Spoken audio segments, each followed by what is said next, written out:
The story of Joseph Freeman.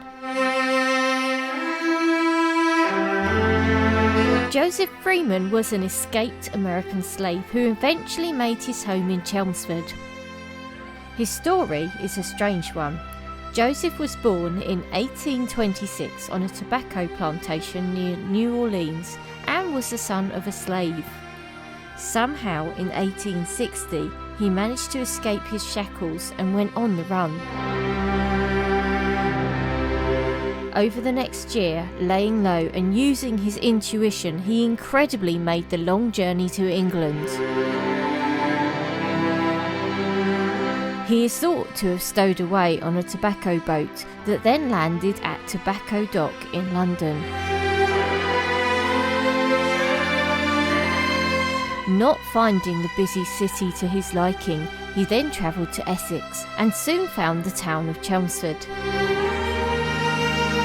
Here he decided to settle and obtained work as an iron foundry man, making agricultural machinery at the New London Road Ironworks. As a slave, Joseph would have carried the name of his owner. However, this was not known, so Freeman would seem an appropriate description for a man to adopt who managed to escape slavery at the start of the American Civil War. Living in Chelmsford, he attended church each Sunday at the old meeting house in Baddow Lane, a chapel originally started by Thomas Hooker before he went to America. At the meeting house, Joseph met the Farrow family, who had moved down from Suffolk. Henry Farrow was a wheelwright by trade, and there was his wife Sarah and their 6 children. The eldest Farrow daughters, Sarah and Ellen, both worked as silk winders, probably in the Hall Street Mill. In early 1862, Henry Farrow died and left his wife a widow with all of their children.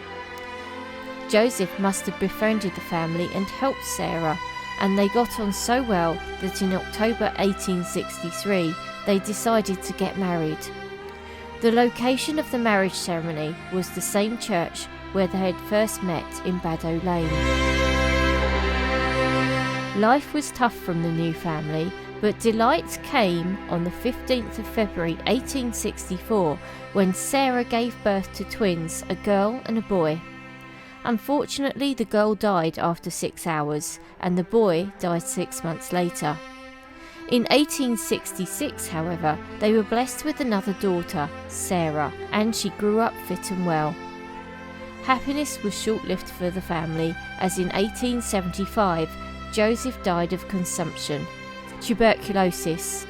Both his funeral and his burial were paid for by his employer and his workmates. He is buried in the New London Road Nonconformist Cemetery. His gravestone reads, "Erected by his Christian friends to the memory of Joseph, once a slave in New Orleans who escaped to England and became also a free man in Christ. He was employed for several years at the London Road Ironworks until his death at the age of 45 on the 28th of November 1875. Reader, have you been made free from the slavery of sin?" The headstone that marks Joseph's grave is made of sandstone, and being quite a soft material is really beginning to deteriorate and become unreadable. It would therefore be nice to be able to replace this significant marker. However, to do so it is required that all the original people who paid for the original stone are contacted.